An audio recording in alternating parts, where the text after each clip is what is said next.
বেদ পাঠশালা। রীতি দুয়ার দাও খুলে করো শ্রবণ, প্রভুরই এই বচন বেদ পাঠশালা। নমস্কার, শুরু করছি এক বাইবেল অধ্যয়নমূলক অনুষ্ঠান বেদ পাঠশালা। এই অনুষ্ঠানের মাধ্যমে আপনি জানতে পারবেন ঈশ্বরের বাক্য, পবিত্র বাইবেলের নিগূঢ় তত্ত্ব। তাহলে শুনুন আজকের অনুষ্ঠান বেদ পাঠশালা। প্রিয় শ্রোতা বন্ধু, বেদ পাঠশালা অনুষ্ঠানে আপনাকে স্বাগত জানাই। এই ধারাবাহিক বাইবেল অধ্যয়ন অনুষ্ঠানে আমরা এখন নতুন নিয়মে সাধু যোহনের প্রথম পত্রে এসে উপস্থিত হয়েছি। এই পত্রের প্রথম অধ্যায়ের প্রথম 16টি পদকে আমরা নিশ্চয়তায় নির্ণায়ক অংশ বলতে পারি। আসুন আমরা দেখি, এখানে লেখা আছে, যাহা আদি হইতে ছিল, যাহা আমরা শুনিয়াছি, যাহা স্বচক্ষে দেখিয়াছি, যাহা নিরীক্ষণ করিয়াছি এবং স্বহস্তে স্পর্শ করিয়াছি, জীবনে সেই বাক্যের বিষয় লিখিতেছি। আর সেই জীবন প্রকাশিত হইলেন এবং আমরা দেখিয়াছি ও সাক্ষ্য দিতেছি, এবং যিনি পিতার কাছে ছিলেন ও আমাদের কাছে প্রকাশিত হইলেন, সেই অনন্ত জীবনস্বরূপের সংবাদ তোমাদিওকে দিতেছি। আমরা যাহা দেখিয়াছি ও শুনিয়াছি তাহার সংবাদ তোমাদিওকেও দিতেছি, যেন আমাদের সহিত তোমাদেরও সহভাগিতা হয়।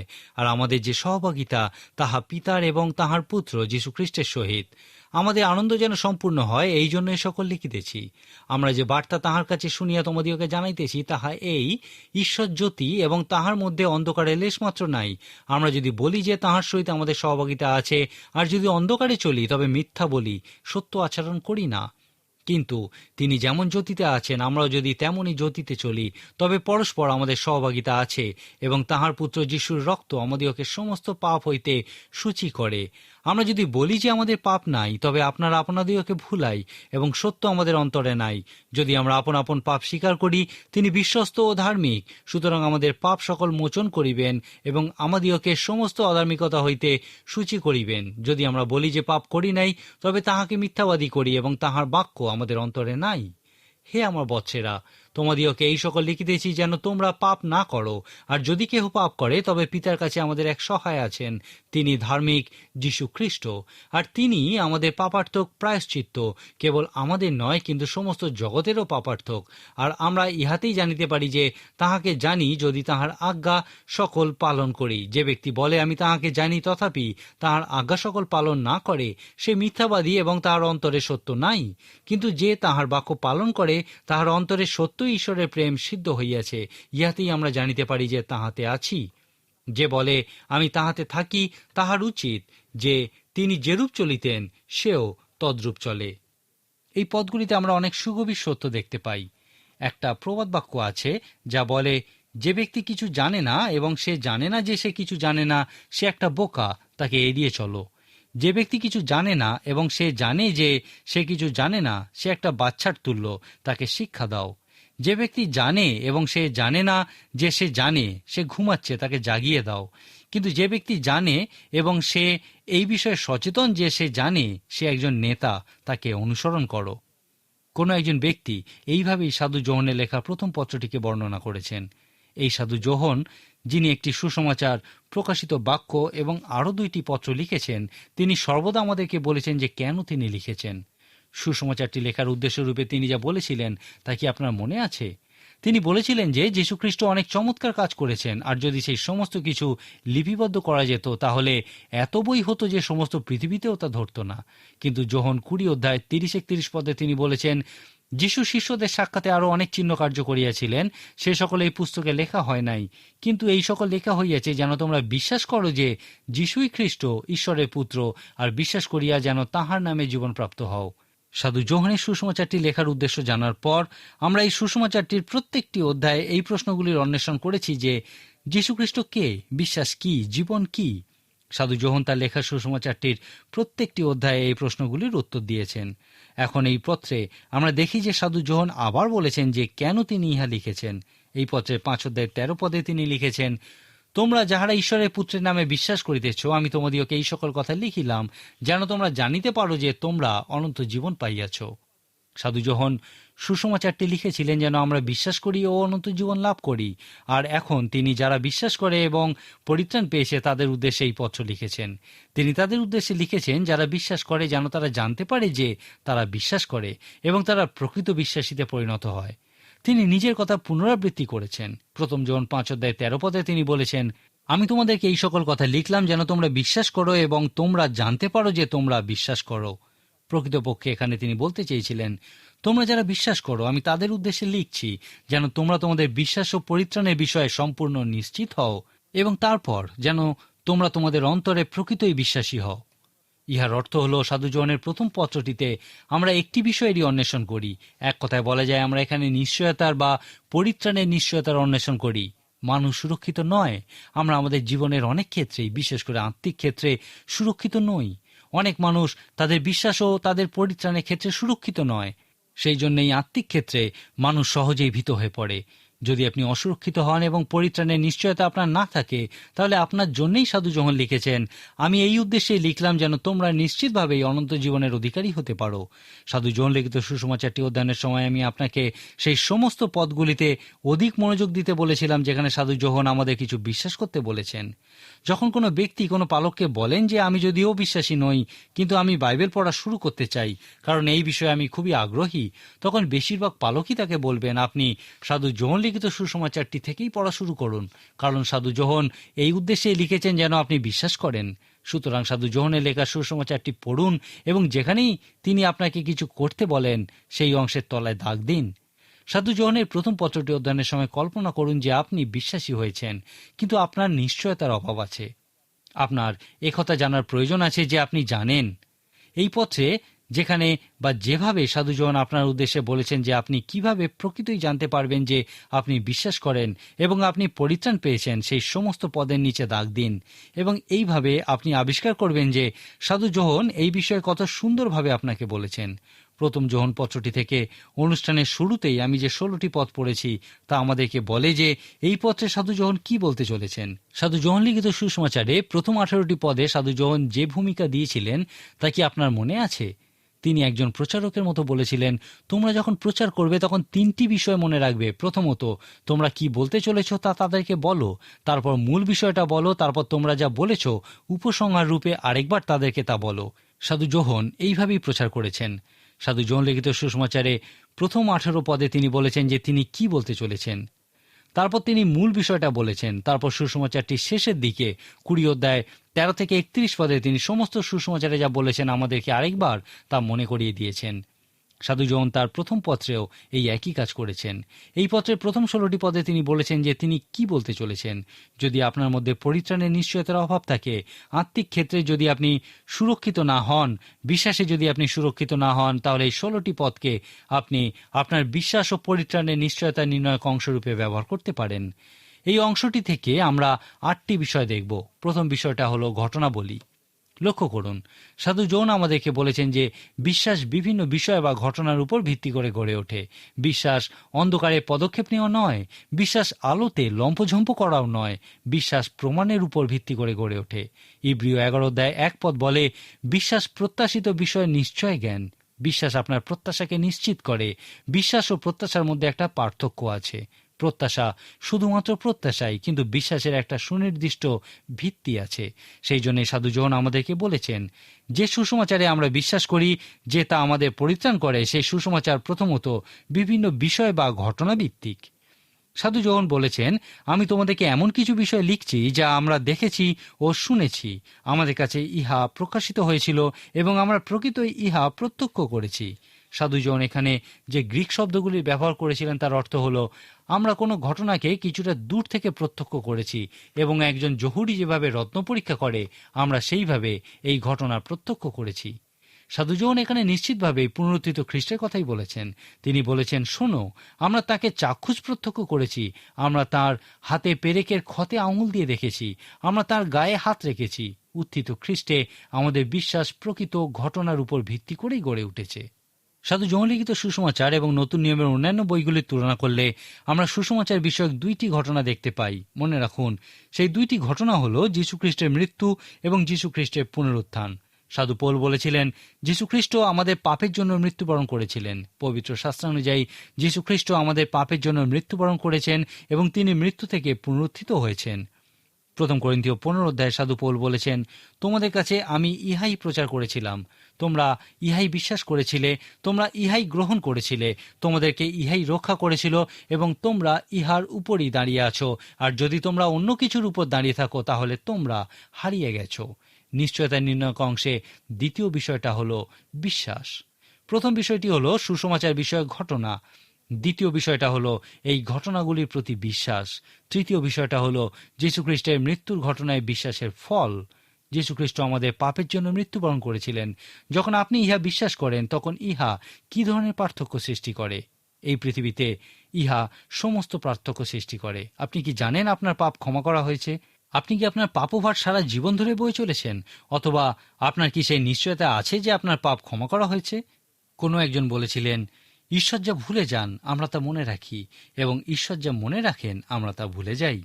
ঈশ্বর আমাদের পাপ সকল ভুলে যান যখন আমরা তাকে বলি, প্রভু, আমি বিশ্বাস করি যীশুখ্রিস্টের ক্রুশীয় মৃত্যুর মধ্যে দিয়ে আমার সকল পাপ ক্ষমা হয়েছে। কিন্তু ঈশ্বর ভুলে গেলেও আমরা আমাদের পাপের কথা ভুলি না। আবার আমরা যা ভুলে যাই ঈশ্বর তা ভোলেন না। আমরা যে পাপী ঈশ্বর তা ভোলেন না, এবং তিনি চান যেন আমরাও তা না ভুলি, কারণ তাহলে আমরা আরো বেশি করে পাপ কাজ করব। যাই হোক, সাধু যোহন এই নিশ্চয়তা নির্ণায়ক অংশে আমাদেরকে বলতে চেয়েছেন যে যদি প্রকৃতই আপনি যীশুখ্রিস্টের ক্রুশীয় মৃত্যুর ঘটনায় বিশ্বাস করেন তাহলে আপনি ক্ষমা পেয়েছেন। যীশুখ্রিস্টের মৃত্যুর ঘটনায় বিশ্বাসের ফল হলো প্রকৃত ক্ষমা লাভ। সাধু যোহন তার পত্রের প্রথমেই বলেছেন, আমরা যদি বলি যে আমাদের পাপ নাই, তবে আপনারা আপনাদিগকে ভুলাই এবং সত্য আমাদের অন্তরে নাই। যদি আমরা আপন আপন পাপ স্বীকার করি, তিনি বিশ্বস্ত ও ধার্মিক, সুতরাং আমাদের পাপ সকল মোচন করিবেন এবং আমাদিগকে সমস্ত অধার্মিকতা হইতে সূচি করিবেন। যদি আমরা বলি যে পাপ করি নাই, তবে তাহাকে মিথ্যাবাদী করি এবং তাহার বাক্য আমাদের অন্তরে নাই। এখানে সাধু যোহন যে গ্রিক ভাষা ব্যবহার করেছেন তার অর্থ হল, যদি অবিরত আমরা আমাদের পাপ স্বীকার করি, যীশু খ্রিস্ট অবিরত আমাদের সূচি করবেন এবং খ্রিস্টের রক্ত আমাদেরকে অবিরত সমস্ত অধার্মিকতা থেকে রক্ষা করবে। এখন নিজেকে প্রশ্ন করুন, আপনি কি ক্ষমা পেয়েছেন এবং জানেন যে আপনি সমস্ত অধার্মিকতা থেকে সূচীকৃত হয়েছেন, কারণ আপনি বিশ্বাস করেছেন যে খ্রিস্ট আপনার পাপের জন্য ক্রুশে মৃত্যুবরণ করেছেন এবং মৃত্যু থেকে পুনরুত্থিত হয়েছেন? ঈশ্বরের কাছে প্রার্থনা করুন যেন তিনি আপনার আত্মিক চোখ খুলে দেন, যেন আপনি সাধু যোহন যে নিশ্চয়তার কথা বলেছেন তা লাভ করতে পারেন। প্রিয় শ্রোতা বন্ধু, এই অনুষ্ঠানে আমরা এখন সাধু যোহনের প্রথম পত্রটি অধ্যয়ন করছি। এই পত্রটির প্রথম অধ্যায়টিকে এক কথায় নিশ্চয়তা বিষয়ক অধ্যায় বলা হয়। আমার একথা ভাবতে অবাক লাগে যে আমাদের মধ্যে কতজনের অনন্ত পরিত্রাণের নিশ্চয়তা আছে। সাধু যোহন বলেছেন, তোমরা যারা ঈশ্বরের পুত্রের নামে বিশ্বাস করো তাদের উদ্দেশ্যে লিখলাম, যেন তোমরা জানতে পারো যে তোমাদের অনন্ত জীবন আছে এবং যেন তোমরা ঈশ্বরের পুত্রের নামে অবিরত বিশ্বাস করো। এর পরবর্তী বিষয়টি হল যীশুখ্রিস্টের পুনরুত্থানে বিশ্বাসের ফল। সাধু যোহন তার লেখা প্রথম পত্রের প্রথম অধ্যায়ে যীশুখ্রিস্টের পুনরুত্থানের বিষয়ে খুবই উৎসাহিত হয়ে লিখেছেন, যাহা আদি হইতে ছিল, যাহা আমরা শুনিয়াছি, যাহা সচক্ষে দেখিয়াছি, যাহা নিরীক্ষণ করিয়াছি এবং স্বহস্তে স্পর্শ করিয়াছি। এখানে সাধু যোহন পুনরুত্থিত যীশুখ্রিস্টের বিষয়েই উল্লেখ করেছেন। প্রেরিত পুস্তকের শিষ্যেরা যীশুখ্রিস্টের পুনরুত্থানের বিষয়েই সব থেকে বেশি প্রচার করেছেন। যীশুখ্রিস্টের পুনরুত্থান কেন সুসমাচারের একটা আকর্ষণীয় ঘটনার স্বীকৃতি পেয়েছে? কারণ খ্রিস্টের পুনরুত্থানে বিশ্বাসের অর্থ হল উত্থিত জীবিত খ্রিস্টের সঙ্গে সহভাগিতা। সাধু পিতর এই ঘটনায় উৎসাহিত হয়েছিলেন যে আপনি যীশু খ্রিস্টকে জানতে পারেন। সাধু পৌল এই ঘটনায় উৎসাহিত হয়েছিলেন যে খ্রিস্টেতে স্বর্গীয় স্থানে ঐশ্বরিক উপস্থিতিতে আপনি সেই সমস্ত আত্মিক আশীর্বাদ পেতে পারেন যা ঈশ্বর আপনাকে যে পথে চলার জন্য ডেকেছেন ও রক্ষা করেছেন সেই পথে চলার জন্য প্রয়োজন।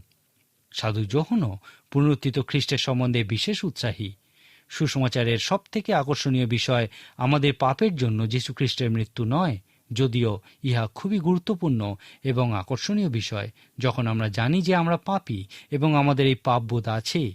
কিন্তু আমার মনে হয় সুসমাচারের সবথেকে আকর্ষণীয় প্রাণবন্ত বিষয় হল যীশুখ্রিস্টের পুনরুত্থান। যীশুখ্রিস্টের পুনরুত্থানের অর্থ হল যীশুখ্রিস্ট জীবিত এবং তাঁর উপস্থিতি এই পৃথিবীতে আছে এবং আপনি সেই উত্থিত জীবিত খ্রিস্টকে জানতে পারেন ও তাঁর সহভাগিতায় আসতে পারেন। গ্রিক ভাষায় এই সহভাগিতা শব্দটি হল কৈনোনিয়া। এই সহভাগিতা শব্দটির অর্থ হলো কিছুটা অংশীদারিত্বের মতো। ইহার অর্থ হলো আপনি যীশু খ্রিস্টের সহভাগিতায় আছেন, তিনি আপনার সঙ্গে একই নৌকায় আছেন।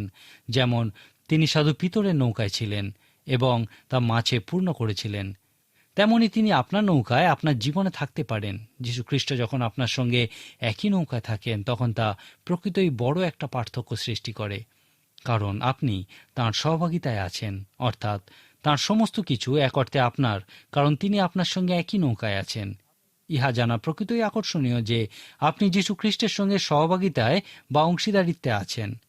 কোনো ব্যক্তির সঙ্গে অংশীদারিত্বের অর্থ হল আপনার যা কিছু আছে সবই তার এবং তার যা কিছু আছে সবই আপনার।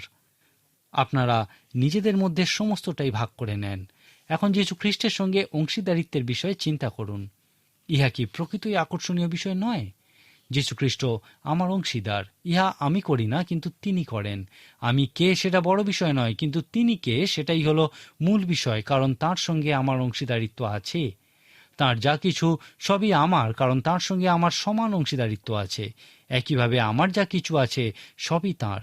যদি আপনি তার সহভাগিতায় থাকেন তাহলে আপনার সব কিছুই তাঁর। এক্ষেত্রে শুধুমাত্র আপনি যে তাকে আপনার জীবনে বা নৌকায় পরিকল্পনায় কাজে আহ্বান করেন তা নয়, কিন্তু তিনিও আপনাকে তাঁর জীবনে পরিকল্পনায় ও কাজে আহ্বান করেন। এই সহভাগিতাই হলো সেই নিশ্চয়তা নির্ণায়ক অংশের চতুর্থ বিষয়। যীশুখ্রিস্টের পুনরুত্থানে বিশ্বাসের ফল হলো এই সহভাগিতা। এই অংশের পঞ্চম বিষয়টা আমরা সেখানে দেখি, যেখানে সাধু যোহন প্রচার বন্ধ করে আমাদের ব্যক্তিগত জীবনের জন্য প্রার্থনা করার সিদ্ধান্ত নিয়েছেন। এই বিষয়টাতেই সাধু যোহন তার পত্রে সব থেকে বেশি জোর দিয়েছেন।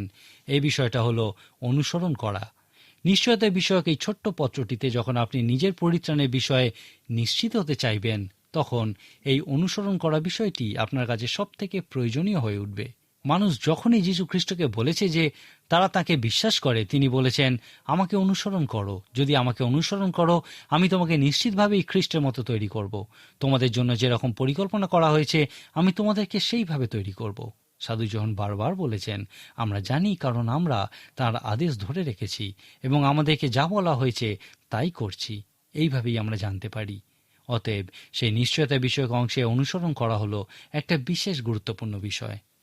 এই অংশে আরও অন্যান্য যে সমস্ত বিষয়গুলি দেখতে পাই তার মধ্যে অন্যতম হলো স্বাধীনতা। যীশুখ্রিস্ট আমাদেরকে স্বাধীনতা দেওয়ার প্রতিজ্ঞা করেছেন। সাধু যোহন লিখিত সুসমাচারের 8 অধ্যায়ে যীশুখ্রিস্ট বলেছেন, তোমরা যদি আমার বাক্যে স্থির থাকো, তাহা হইলে সত্যই তোমরা আমার শিষ্য। এখানেই আমরা সেই সমস্ত কাজ করে থাকি যা আমাদেরকে করতে বলা হয়েছে। এক্ষেত্রে আমরা সেই শিক্ষানবিশ ছাত্রের মতো, যে সে যা করছে তাই শিখছে এবং সে যা শিখছে তাই করছে। ইহাই হলো শিষ্যত্ব। যোহন 8 অধ্যায়ে যীশুখ্রিস্ট বলেছেন, অনুসরণ বা বিশ্বাস করা হলো প্রথম পর্যায় এবং শিষ্যত্ব হলো দ্বিতীয় পর্যায়। এরপর তৃতীয় পর্যায় রূপে তিনি বলেছেন, আর তোমরা সেই সত্য জানিবে এবং সেই সত্য তোমাদিওকে স্বাধীন করিবে। এই কথার প্রকৃত অর্থরূপে তিনি এরপর বলেছেন, পুত্র যদি তোমাদিওকে স্বাধীন করেন তবে তোমরা প্রকৃত রূপে স্বাধীন হইবে। যীশুখ্রিস্ট এখানে যা বলতে চেয়েছেন তা হলো, প্রথমত আপনি বিশ্বাস করুন, তারপর আপনি অনুসরণ করুন এবং তাঁর বাক্যে স্থির থাকুন। কিন্তু তারপর একদিন কিছু ঘটবে। একজন গীতরচকিয়াকে এইভাবে ব্যাখ্যা করেছেন, প্রভু, পবিত্র পাতা অতিক্রম করে আমি তোমার অন্বেষণ করি, হে জীবন্ত বাক্য, আমার আত্মা তোমার আকাঙ্ক্ষা করে। আপনি কি কখনো এইভাবে জীবন্ত বাক্যের সঙ্গে মিলিত হয়েছেন? যখন আপনি ইহা করবেন, যীশুখ্রিস্ট বলেছেন, তাঁর সঙ্গে সম্পর্ক আপনাকে স্বাধীন করবে। যীশুখ্রিস্ট এই সম্পর্কের অভিজ্ঞতাকে কারাবাস থেকে মুক্ত হওয়ার মতো বর্ণনা করেছেন। ইহাই হলো আপনার পাপ ও আপনার ব্যক্তিগত সমস্যা থেকে মুক্ত হওয়ার পথ। যীশুখ্রিস্টের সঙ্গে মিলিত হওয়ার 60 বছর পর সাধু যোহন প্রকাশিত বাক্য পুস্তকটি যীশুখ্রিস্টের উদ্দেশ্যে এই বাক্যগুলি দ্বারা উৎসর্গ করেছেন, যিনি আমাদিওকে প্রেম করেন ও নিজ রক্তে আমাদের পাপ হইতে আমাদিওকে মুক্ত করিয়াছেন এবং আমাদিওকে রাজ্যস্বরূপ ও আপন ঈশ্বর ও পিতার যাজক করিয়াছেন। যীশুখ্রিস্ট বলেছিলেন, আমাকে অনুসরণ করো, আমি তোমাদেরকে তৈরি করব। আর 60 বছর পর সাধু যোহন বলেছেন, আমরা অনুসরণ করেছিলাম এবং তিনি আমাদেরকে তৈরি করেছেন। তিনি আমাদেরকে পাপের বন্ধন থেকে মুক্ত করেছেন। পাপ এখন আমাদের কাছে আর সেই আশাহীন ফাঁদ নয় যেখানে আমরা সহজেই আটকে পড়ব। সাধু যোহন তার প্রথম পত্রের প্রথম অধ্যায়ে বলেছেন, যদি তোমরা বলো যে তোমরা পাপী নও, তাহলে তোমরা নিজেদেরকে প্রতারণা করো, এবং যদি তোমরা বলো যে তোমরা পাপ করছো না, তাহলে তোমরা মিথ্যাবাদী এবং তোমরা পবিত্র শাস্ত্র জানো না। যাই হোক, সাধু যোহন বলেছেন, আমি তোমাদেরকে এই বিষয় সকল লিখছি যেন তোমরা পাপ না করো। যদি তোমরা পাপ করো তাহলে একটা সুসংবাদ তোমাদের জন্য আছে যে পিতার কাছে তোমাদের জন্য একজন উকিল আছে এবং সেখানে ক্ষমা আছে। কিন্তু আমি তোমাদেরকে লিখছি যেন তোমরা পাপ না করো। লক্ষ্য করুন, পাপ থেকে মুক্ত হওয়া সম্ভব। আমরা যে শুধু পাপ করেই যাব এমন নয়, পাপের ক্ষমতা থেকে মুক্ত হওয়া সম্ভব। খ্রিস্ট যখন জন্মেছিলেন তাঁর নাম যিশু রাখা হয়েছিল, কারণ আমাদেরকে বলা হয়েছে যে তিনি তাঁর লোকদেরকে পাপ থেকে রক্ষা করবেন। তিনি যে শুধুমাত্র তাঁর লোকদেরকে পাপের জন্য ক্ষমা করবেন এমন নয়, কিন্তু তিনি তাদেরকে তাদের পাপ থেকে রক্ষা করবেন, অর্থাৎ তাঁর লোকদেরকে তিনি পাপের বন্ধন থেকে স্বাধীন করবেন। এই স্বাধীনতাই হলো এই নিশ্চয়তার নির্ণায়ক অংশের ষষ্ঠ বিষয়। এই অংশের আরেকটি বিষয় হলো পূর্ণতা। আবার সাধু যোহন তার পত্র লেখার উদ্দেশ্যের বিষয়ে প্রথম পত্রের 1:4 বলেছেন, আমাদের আনন্দ যেন সম্পূর্ণ হয়, এই জন্য এ সকল লিখিতেছি। খ্রিস্টেতে জীবনযাপনের বিষয়ে অনেক মানুষেরই আংশিক অভিজ্ঞতা আছে। খ্রিস্টেতে আমাদের অভিজ্ঞতা পরিকল্পিত পূর্ণতার অংশমাত্র। আমাদের যা আছে তা প্রকৃতই সুন্দর, কিন্তু তার থেকেও আরও বেশি কিছু আছে। সাধু যোহন চান যেন আমাদের অভিজ্ঞতা পূর্ণতা লাভ করে। ইহাকেই আমরা পূর্ণতা বলতে পারি। নিশ্চয়তা নির্ণায়ক অংশের অষ্টম বিষয়টি হল ফলবান হওয়া। সাধু যোহন চান যেন ঈশ্বরের প্রেম আমাদের মধ্যে সম্পূর্ণ মাত্রায় থাকে। অন্য কথায় বলা যায়, সাধু যোহন চান যেন খ্রিস্টেতে আমাদের অভিজ্ঞতায় ঈশ্বরের জন্য আমরা ফল উৎপন্ন করতে পারি। এই অনুষ্ঠানে বাইবেল অধ্যয়নের সময় আমরা সর্বদা এই প্রশ্নগুলি দেখি, ইহা কি বলে, ইহার অর্থ কি, এবং আমার জীবনে ইহা কোন অর্থ প্রকাশ করে। অন্য কথায় বলা যায়, পর্যবেক্ষণ করা, অনুবাদ করা এবং প্রয়োগ করা। এক্ষেত্রে চতুর্থ যে প্রশ্নটি করা যায় তা হল, ঈশ্বরের কাছে ইহার অর্থ কি? খ্রিস্টেতে আমাদের সমস্ত অভিজ্ঞতায় আমরা এই প্রশ্নের একটা সুন্দর উত্তর দিতে পারি। ঈশ্বরের জন্য এখানে কি আছে? অন্যান্য বিষয় সকলের মতোই স্বার্থকেন্দ্রিক মানসিকতার সঙ্গেই আমরা আত্মিক অভিজ্ঞতার ক্ষেত্রেও প্রশ্ন করি, এখানে আমার জন্য কি আছে? কিন্তু তার্সনগরের শৌলের পরিবর্তন দেখার পর আমাদের প্রকৃতই পরিপক্ক মানুষের মতো প্রশ্ন করা উচিত, প্রভু, আমাকে তুমি কি করতে বলো? বাইবেল ইহাকেই ফলবান হওয়া বলে। আমি বলেছিলাম যে সাধু যোহন লিখিত সুসমাচারের 15 অধ্যায়ে খ্রিস্টকে দ্রাক্ষালতা রূপে শাখার জন্য অন্বেষণরত রূপে উপস্থিত করা হয়েছে। প্রভু যীশু খ্রিস্ট শাখার অন্বেষণ করছেন, যার দ্বারা তিনি ফল উৎপন্ন করতে পারবেন। শাখা যেমন নিজে থেকে ফল উৎপন্ন করতে পারে না, তাকে মূল দ্রাক্ষালতার সঙ্গে যুক্ত হতে হয়, তেমনি দ্রাক্ষালতা ফল উৎপন্ন করার জন্য শাখার অন্বেষণ করে। এখন প্রশ্ন হল, আমরা কি শাখারূপে দ্রাক্ষালতা রূপ যীশু খ্রিস্টের সঙ্গে যুক্ত হতে চাই? এই মহান উপমায় যীশু খ্রিস্ট দ্রাক্ষালতা রূপে বলেছেন, আমাকে ছাড়া তোমরা কিছুই করতে পারো না। আবার তিনি এও বলেছেন, তোমাদেরকে ছাড়া আমি কিছু করব না। অতএব আপনার পরিত্রাণের নিশ্চয়তার একটা প্রমাণ হল ফল উৎপন্ন করা। এই ফল উৎপন্ন করা হল নিশ্চয়তার নির্ণায়ক অংশের অষ্টম বিষয়। নিশ্চয়তার নির্ণায়ক এই অংশের 8টি বিষয় সংক্ষেপে আপনাকে আরেকবার মনে করিয়ে দিই। এইগুলি হল ঘটনাবলী, বিশ্বাস, ক্ষমা, সহভাগিতা, অনুসরণ করা, স্বাধীনতা, পূর্ণতা এবং ফল উৎপন্ন করা। যদি আপনি ফল না উৎপন্ন করতে পারেন, তার অর্থ আপনার মধ্যে পূর্ণতা, স্বাধীনতা থাকবে না। আপনাকে আবার সেই শুরুতে ফিরে যেতে হবে।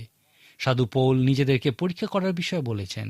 নিজেকে পরীক্ষা করার জন্য প্রশ্ন করুন, আপনি কি প্রকৃতই যীশু খ্রিস্টের মৃত্যুতে বিশ্বাস করেন এবং ক্ষমার নিশ্চয়তা কি আপনার আছে?